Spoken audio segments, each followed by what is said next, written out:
Hai para Sundaners, kumaha kabarna damang sadayana dengan saya si Otong kembali lagi di channel Ningali Film. Pada episode kali ini kita akan membahas sebuah alur cerita film yang berjudul Shinobi Heart Under Blade yang rilis pada tahun 2005. Film ini mengisahkan perseteruan antara dua klan ninja di zaman Tokugawa. Kedua klan ninja telah hidup ratusan tahun di daerah penggunungan yang tidak dapat dicapai oleh orang luar.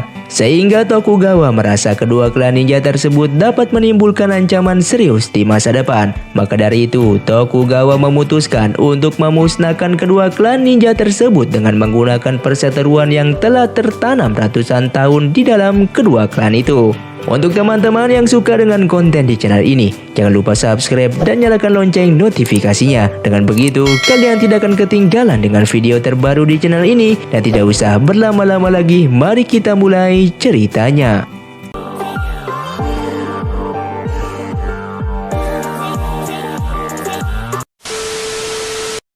Dan film ini diawali dengan kisah sebelumnya, di mana di daerah pendalaman terdapat suku-suku ninja yang kekuatannya tak bisa ditandingi. Hidup mereka hanya untuk saling bertarung. Mereka disebut para shinobi.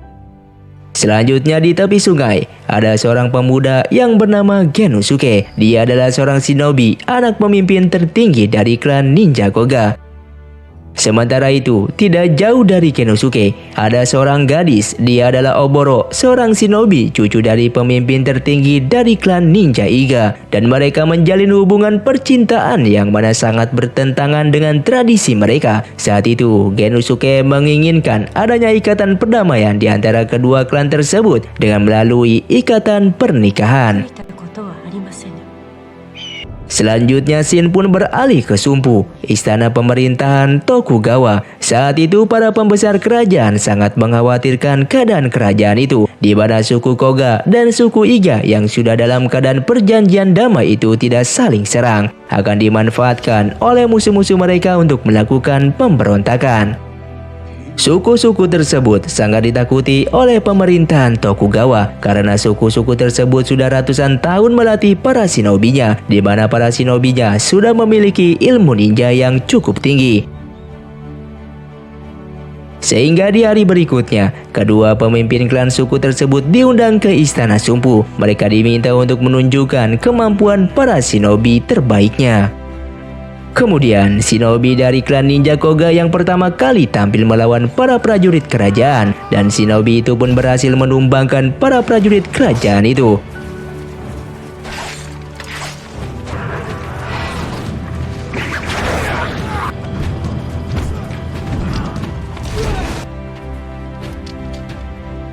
Kemudian selanjutnya dari klan Ninja Iga, dan shinobi ini pun tidak kalah tangguhnya dengan klan Ninja Koga, yang pada akhirnya shinobi ini dengan cepat melumpuhkan para prajurit kerajaan tersebut.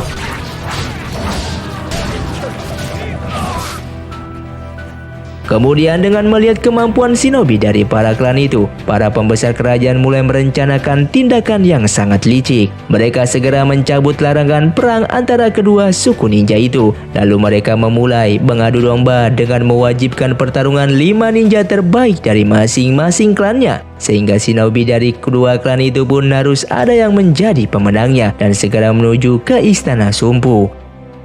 Sepulangnya dari istana Sumpu, kedua pemimpin suku klan ninja tersebut segera mengumpulkan masing-masing 5 shinobi terbaiknya. Kedua suku ninja ini dengan terpaksanya harus mematuhi perintah dari Yang Mulia, pemimpin tertinggi dari penguasa kerajaan itu. Namun putra dari pemimpin suku klan Ninja Koga, Genosuke, tidak setuju dengan keputusan ayahnya. Ia tidak menginginkan adanya lagi pertumpahan darah dan permusuhan lagi dengan suku klan Ninja Iga, dan juga tidak perlu mempertaruhkan hidup kita pada Yang Mulia Raja. Sementara itu pemimpin suku klan Ninja Iga mempercayakan pada cucunya yang bernama Oboro untuk memimpin pertarungan tersebut. Namun dari hati kecilnya Oboro tidak ingin adanya pertarungan itu.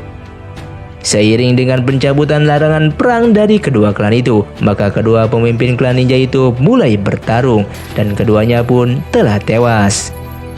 Sementara itu, Kenosuke tidak menerima cara kematian ayahnya. Ia tidak ingin kehidupan suku mereka diatur dan dipermainkan oleh pihak kerajaan, di mana kehidupan mereka sekarang sudah damai dengan suku klan Ninja Iga, dan Kenosuke akan segera menuju ke Istana Sumpu untuk menyelesaikan masalah tersebut.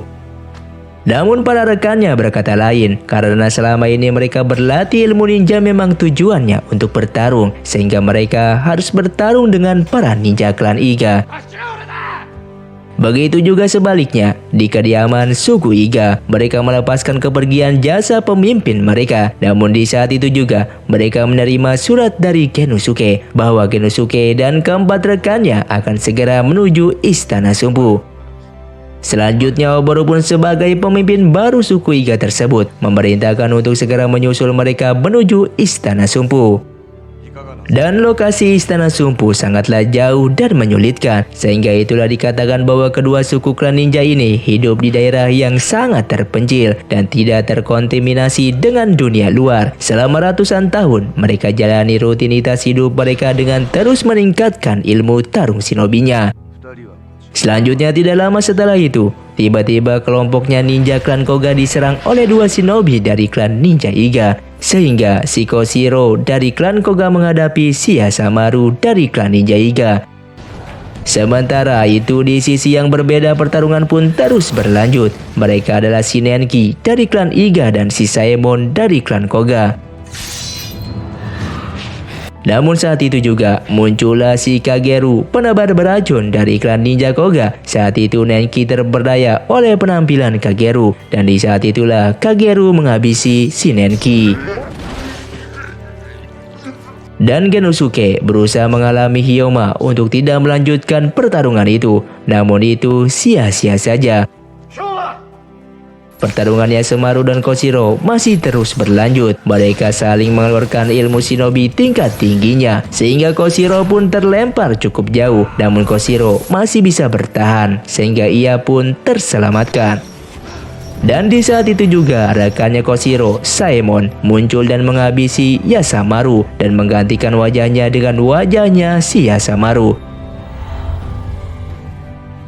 Shin pun berganti ke Oboro dan dua rekannya. Mereka tidak mengerti mengapa pertarungan saling membunuh ini terus terjadi.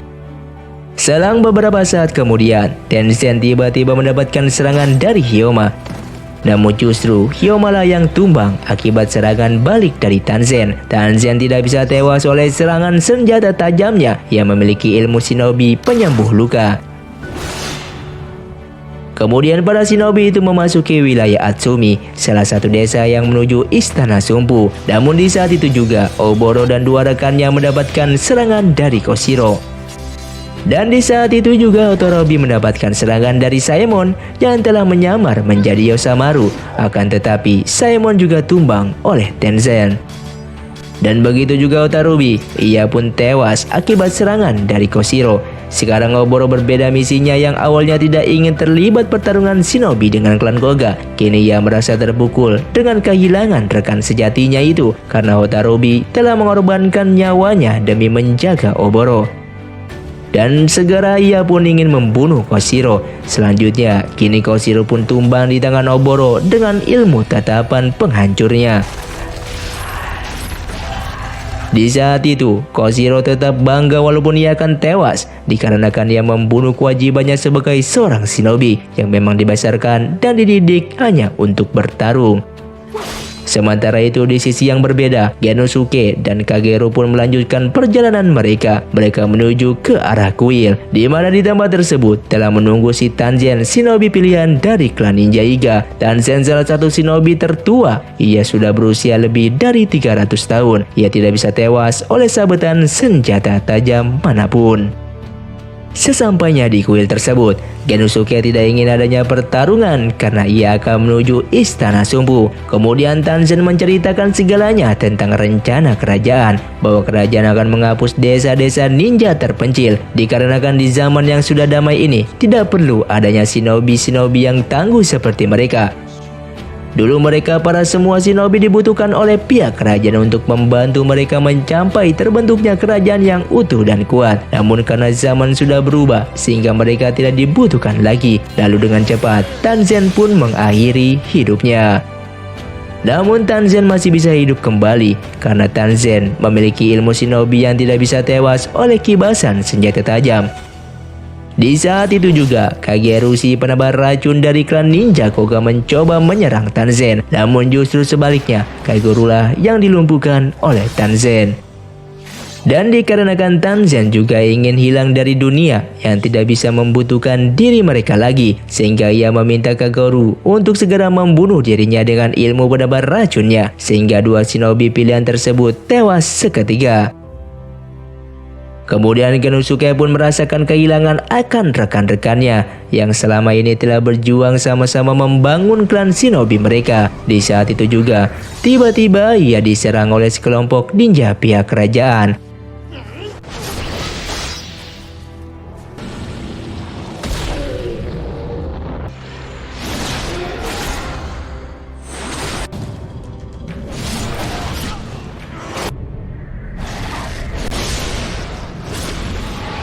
Namun kemampuan para ninja kerajaan tersebut tidak sebanding dengan kemampuan Genosuke, sehingga dengan cepat Genosuke pun membantai habis mereka.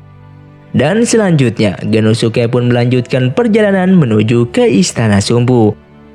Dan di keesokan paginya, dia berhadapan dengan Oboro kekasihnya yang juga pimpinan shinobi dari klan Iga. Disinilah terjadi perang batin bagi Oboro. Di satu sisi, ia tidak ingin bertarung dengan Genosuke kekasihnya. Namun di sisi lain, ia harus bertarung atas kematian rekan-rekannya.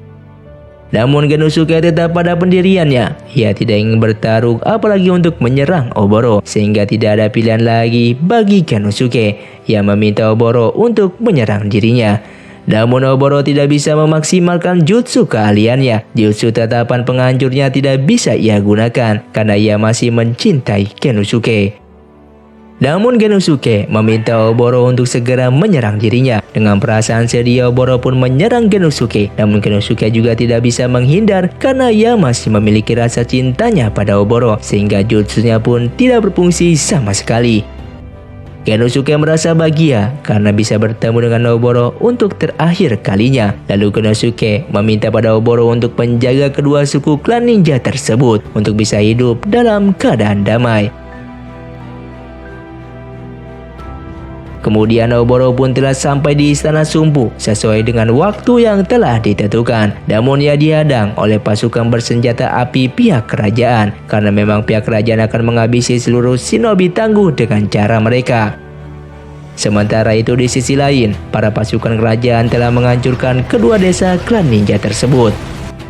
Kemudian di Istana Sumpu, saat itu Raja sudah siap menerima kedatangan Oboro. Walaupun para pembesar istana meragukan akan keselamatan rajanya, dikarenakan Oboro sudah menyelesaikan misinya dan ia meminta kepada Raja supaya kedua desa klan ninja tersebut bisa hidup dalam keadaan damai karena mereka juga manusia yang mencintai tanah leluhur mereka. Namun Raja menolaknya karena mereka bukanlah manusia biasa. Mereka adalah para shinobi yang memiliki ilmu ninja sehingga sangat sulit untuk mencapai kedamaian. Namun di saat itu juga Oboro melumpuhkan ilmu shinobinya, kemampuannya, mata penghancurnya, sehingga ia membutakan kedua matanya. Oboro ingin menunjukkan pada Raja bahwa ia sangat mencintai tanah leluhur mereka dan ingin menciptakan kedamaian di kedua klan ninja tersebut. Dan dikarenakan dengan melihat pengorbanan si Oboro, sang Raja pun mengabulkan permohonan Oboro dan meminta untuk segera menghentikan penyerangan terhadap kedua klan ninja tersebut. Dan setelah masa penghancuran terhadap kedua desa itu, pada akhirnya mereka pun hidup dalam keadaan damai selama 260 tahun di masa pemerintahan Tokugawa Shogun. Dan keturunan mereka masih hidup sampai sekarang di zaman modern ini. Dan film pun selesai. Terima kasih untuk kalian yang sudah menonton video ini sampai habis. Buat kalian yang mau request film selanjutnya, silahkan komentar di bawah ini. Sampai jumpa di video selanjutnya. Saya pamit, urang dari ningali film. Saya undur diri dan salam Sundaners.